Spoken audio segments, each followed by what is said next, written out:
For the first time ay ipinakita na ng aktres at host na si Tony Gonzaga sa publiko ang bagong silang niyang sanggol at second baby nila ni Direk Paul Soriano na si Baby Paulina. Sa pamamagitan ng isang video na ipinost niya sa kanyang Instagram ngayong araw ng Biyernes, August 18. Narito at ating panoorin. Sinimulan ni Tony ang video sa pamamagitan ng pagbabahagi na noong December 5, 2022, niya nalaman na siya ay buntis sa second child nila ni Direk Paul. Kwento ni Tony, eksaktong 39 weeks at 3 days niya ipinagbuntis si Baby Polly.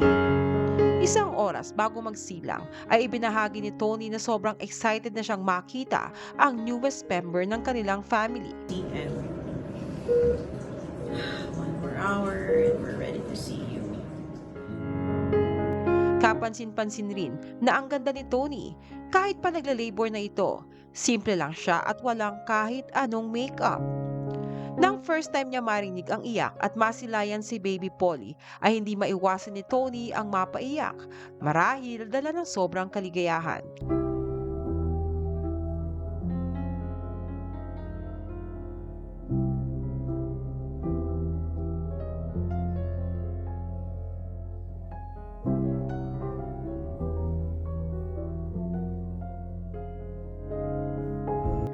Ipinakita rin ang first time na makita ng panganay nilang si Sevi ang kanyang kapatid.